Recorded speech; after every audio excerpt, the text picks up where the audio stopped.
विज्ञानमय कोश भाग 5 ग्रंथि भेद। विज्ञानमय कोश की चतुर्थ भूमिका में पहुंचने पर जीव को प्रतीत होता है कि 3 सूक्ष्म बंधन ही मुझे बांधे हुए हैं। 5 तत्वों से शरीर बना है। उस शरीर में 5 कोश हैं। गायत्री के 5 कोश ही 5 मुख हैं। इन 5 बंधनों को खोलने के लिए कोशों की अलग अलग साधनाएं बताई गई हैं। विज्ञानमय कोश के अंतर्गत 3 बंधन हैं जो पंचभौतिक शरीर न रहने पर भी देव, गंधर्व, यक्ष, भूत, पिशाच आदि योनियों में भी वैसे ही बंधन बांधे रहते हैं जैसा कि शरीरधारी का होता है। ये 3 बंधन ग्रंथियाँ रुद्र ग्रंथि, विष्णु ग्रंथि, ब्रह्म ग्रंथि के नाम से प्रसिद्ध हैं। इन्हें 3 गुण भी कह सकते हैं। रुद्र ग्रंथि अर्थात तम, विष्णु ग्रंथि अर्थात सत्व, ब्रह्म ग्रंथि अर्थात रज। इन तीनों गुणों से अतीत हो जाने पर, ऊंचा उठ जाने पर ही आत्मा शांति और आनंद का अधिकारी होता है। इन 3 ग्रंथियों को खोलने के महत्वपूर्ण कार्य को ध्यान में रखने के लिए कंधे पर 3 तार का यज्ञोपवीत धारण किया जाता है। इसका तात्पर्य यह है कि तम, रज और सत के 3 गुणों द्वारा स्थूल सूक्ष्म कारण शरीर बने हुए हैं। यज्ञोपवीत के अंतिम भाग में 3 ग्रंथियां लगाई गईं। इनका तात्पर्य यह है कि रुद्र ग्रंथि, विष्णु ग्रंथि तथा ब्रह्म ग्रंथि से जीव बंधा पड़ा है। इन तीनों को खोलने की जिम्मेदारी का नाम ही पितृ ऋण, ऋषि ऋण, देव ऋण है। तम को प्रकृति, रज को जीव, सत को आत्मा कहते हैं। व्यवहारिक जगत में तम को सांसारिक जीवन, रज को व्यक्तिगत जीवन, सत को आध्यात्मिक जीवन कह सकते हैं। जैसे हमारे पूर्ववर्ती लोगों ने, पूर्वजों ने अनेक प्रकार के उपकारों, सहयोगों द्वारा निर्बल दशा से ऊंचा उठाकर हमें बल, विद्या, बुद्धि संपन्न किया है, वैसे ही हमारा भी कर्तव्य है कि संसार में अपनी अपेक्षा किसी भी दृष्टि से जो लोग पिछड़े हुए हैं उन्हें सहयोग देकर ऊंचा उठाएं, सामाजिक जीवन को मधुर बनाएं, देश, जाति और समाज के प्रति अपने कर्तव्य का पालन करें। यही पितृ ऋण से, पूर्ववर्ती लोगों के उपकारों से उऋण होने का मार्ग है। व्यक्तिगत जीवन को शारीरिक, बौद्धिक और आर्थिक शक्तियों से सुसंपन्न बनाना, अपने को मनुष्य जाति का सदस्य बनाना ऋषि ऋण से छूटना है। स्वाध्याय, सत्संग, मनन, चिंतन, निधिध्यासन आदि आध्यात्मिक साधनाओं द्वारा काम, क्रोध, लोभ, मोह, मद, मत्सर आदि अपवित्रताओं को हटाकर आत्मा को परम निर्मल देवतुल्य बनाना, ये देव ऋण से उऋण होना है। दार्शनिक दृष्टि से विचार करने पर तम का अर्थ होता है शक्ति, रज का अर्थ होता है साधन, सत का अर्थ होता है ज्ञान।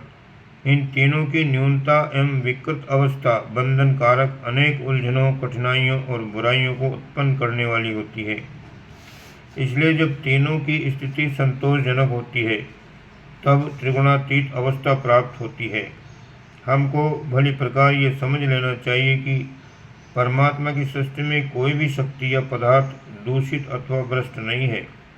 यदि उसका सदुपयोग किया जाए तो वह कल्याणकारी सिद्ध होगा। आत्मिक क्षेत्र में सूक्ष्म अन्वेषण करने वाले ऋषियों ने ये पाया है कि 3 गुण, 3 शरीरों, 3 क्षेत्रों का व्यवस्थित या अव्यवस्थित होना अदृश्य केंद्रों पर निर्भर रहता है। सभी दिशाओं को उत्तम बनाने के ये केंद्र उन्नत अवस्था में पहुंच सकते हैं। दूसरा उपाय यह है कि अदृश्य केंद्रों को आत्मिक साधना विधि से उन्नत अवस्था में ले जाए तो स्थूल सूक्ष्म में कारण शरीर को ऐसी स्थिति पर पहुंचाया जा सकता है कि जहां उसके लिए कोई बंधन या उलझन शेष न रहे। साधक जब विज्ञानमय कोश की स्थिति में होता है तो उसे ऐसा अनुभव होता है मानो उसके भीतर 3 कठोर, गठीली, चमकदार, हलचल करती हुई हल्की गांठें हैं। इनमें से एक गांठ मूत्राशय के समीप, दूसरी आमाशय के ऊर्ध्व भाग में और तीसरी मस्तिष्क के मध्य केंद्र में मालूम पड़ती है। इन गांठों में से मूत्राशय वाली ग्रंथि को रुद्र ग्रंथि, आमाशय वाली ग्रंथि को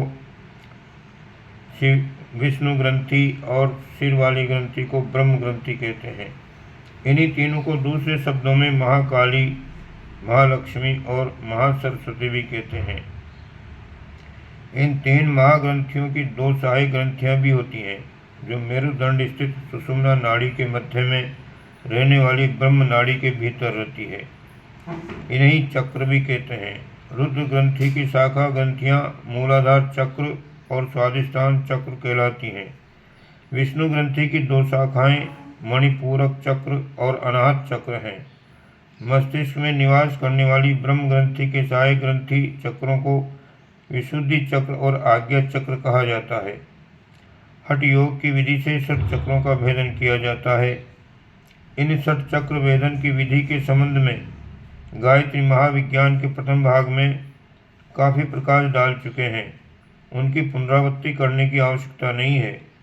जिन्हें हठ योग की अपेक्षा गायत्री की पंचमुखी साधना के अंतर्गत विज्ञानमय कोश में ग्रंथिभेद करना है, उन्हीं के लिए आवश्यक जानकारी देने का यहाँ प्रयत्न किया जा रहा है।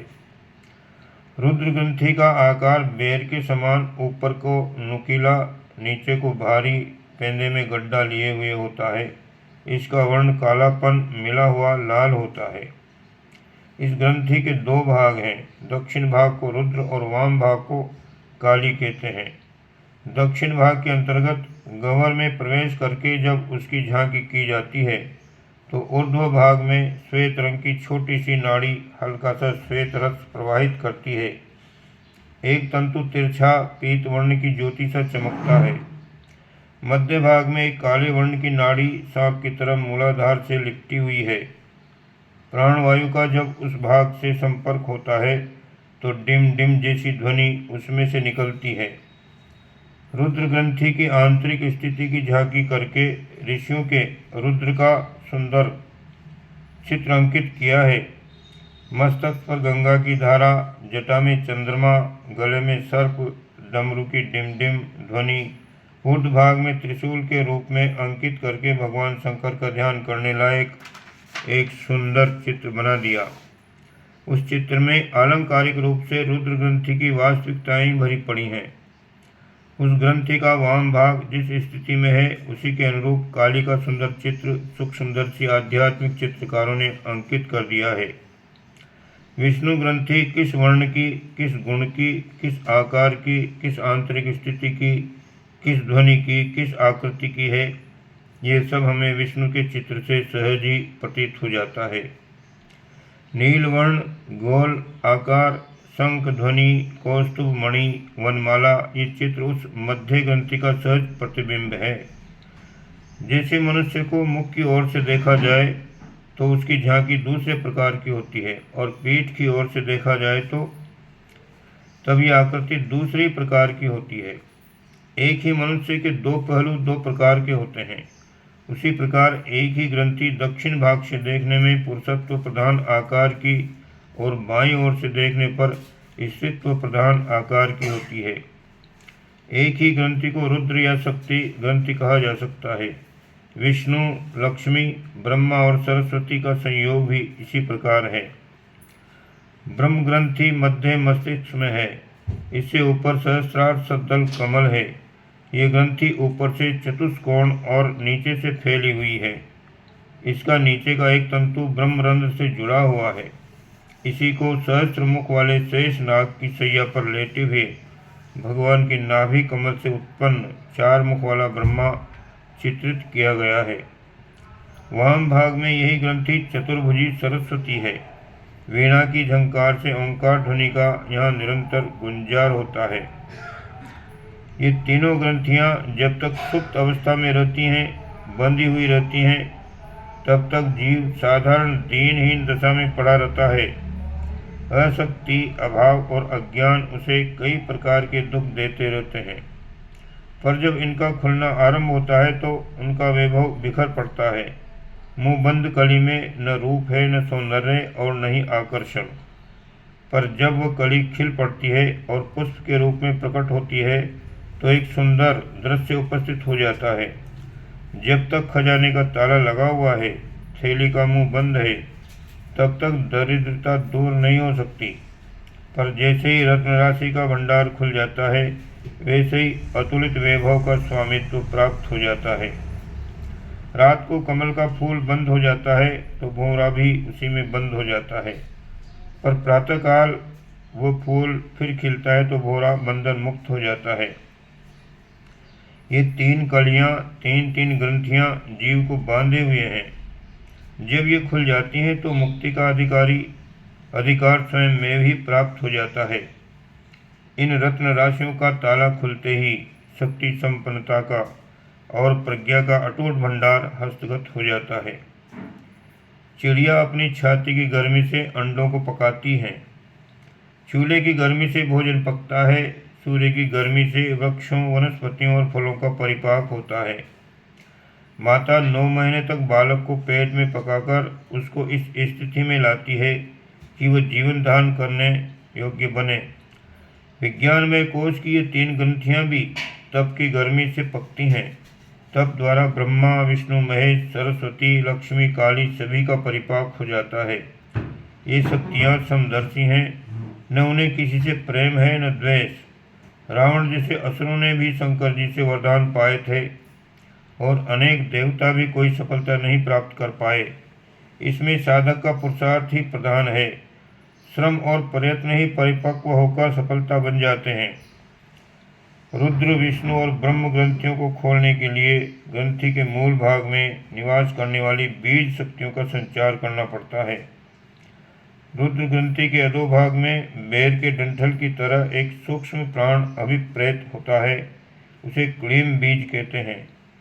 विष्णु ग्रंथि मूल में श्रीम का निवास है और ब्रह्म ग्रंथि के नीचे ह्रीम तत्व का अवस्थान है। मूलबंध बांधते हुए एक ओर से अपान और दूसरी ओर से कूर्म प्राण को चिमटे की तरह बनाकर रुद्र ग्रंथि को पकड़कर रेचक प्राणायाम द्वारा दबाते हैं। इस दबाव की गर्मी से क्लीम बीज जागृत हो जाता है। वह नोकदार डंठल आकृति का बीज अपनी ध्वनि और रक्तवर्ण प्रकाश ज्योति के साथ स्पष्ट रूप से दिखाई पड़ता है। इस जागृत क्लीम बीज की अग्रिम नोक से कुंची की क्रिया की जाती है। जैसे किसी वस्तु में छेद करने के लिए नोकदार कील कोंची जाती है, इस प्रकार की वेदन साधना को कुंचुकी क्रिया कहते हैं। रुद्र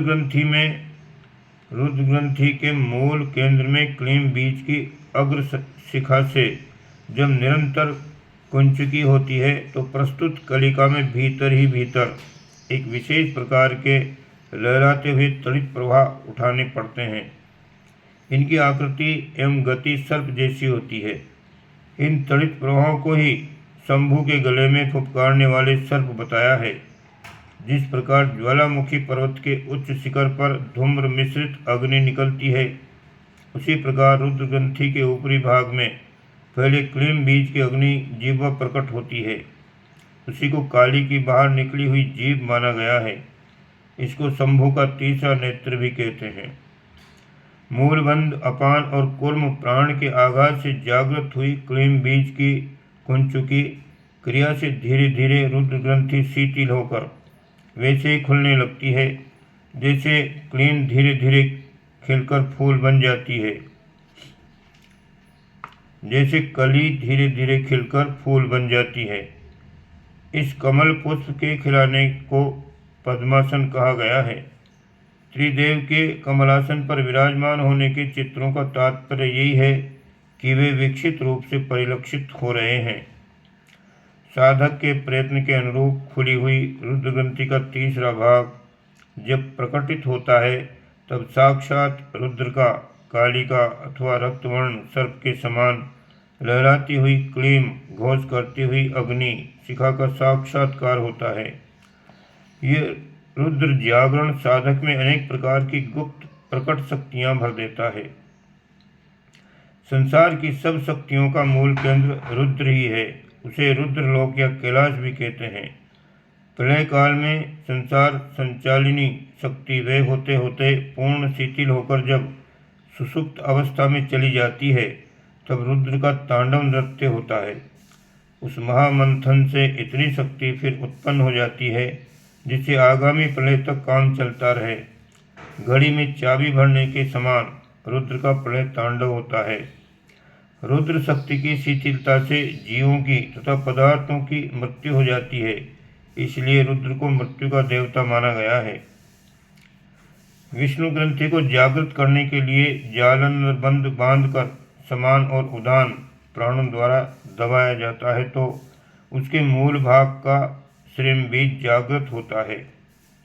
ये गोल गेंद की तरह है और इसकी अपनी धुरी पर द्रुत गति से घूमने की क्रिया होती है।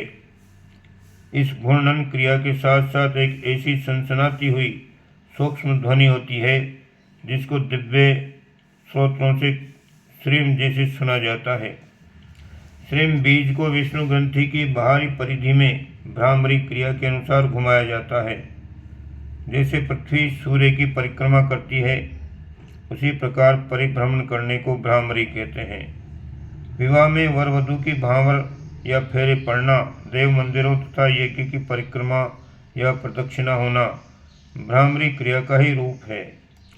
विष्णु की उंगली पर घूमता हुआ चक्र सुदर्शन चित्रित करके योगियों ने अपनी सूक्ष्म दृष्टि से अनुभव किए गए इसी रहस्य को प्रकट किया है कि श्रीम बीज विष्णु ग्रंथि की भ्रामरी गति से परिक्रमा करने लगता है, तब उस महातत्व का जागरण होता है। पूरक प्राणायाम की प्रेरणा देकर समान और उदान द्वारा जागृत किए गए श्रीम बीज से जब विष्णु ग्रंथि के बाहरी आवरण की मध्य परिधि में भ्रामरी क्रिया की जाती है तो उसके गुंजन से उसका भीतरी भाग चैतन्य होने लगता है। इस चेतना की विद्युत तरंगें इस प्रकार उठती हैं जैसे पक्षी के पंख दोनों बाजुओं में हिलते हैं। उसी गति के आधार पर विष्णु का वाहन गरुड़ निर्धारित किया गया है। इस साधना से विष्णु ग्रंथि खुलती है और साधक की मानसिक स्थिति के अनुरूप विष्णु लक्ष्मी या पीत वर्ण की अग्नि शिखा की लपटों के समान ज्योतिपुंज का साक्षात्कार होता है।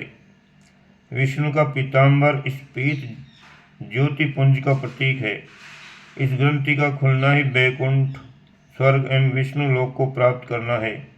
बैकुंठ या स्वर्ग को अनंत ऐश्वर्य का केंद्र माना जाता है। वहाँ सर्वोत्कृष्ट सुख साधना जो संभव हो सकते हैं वे प्रस्तुत है।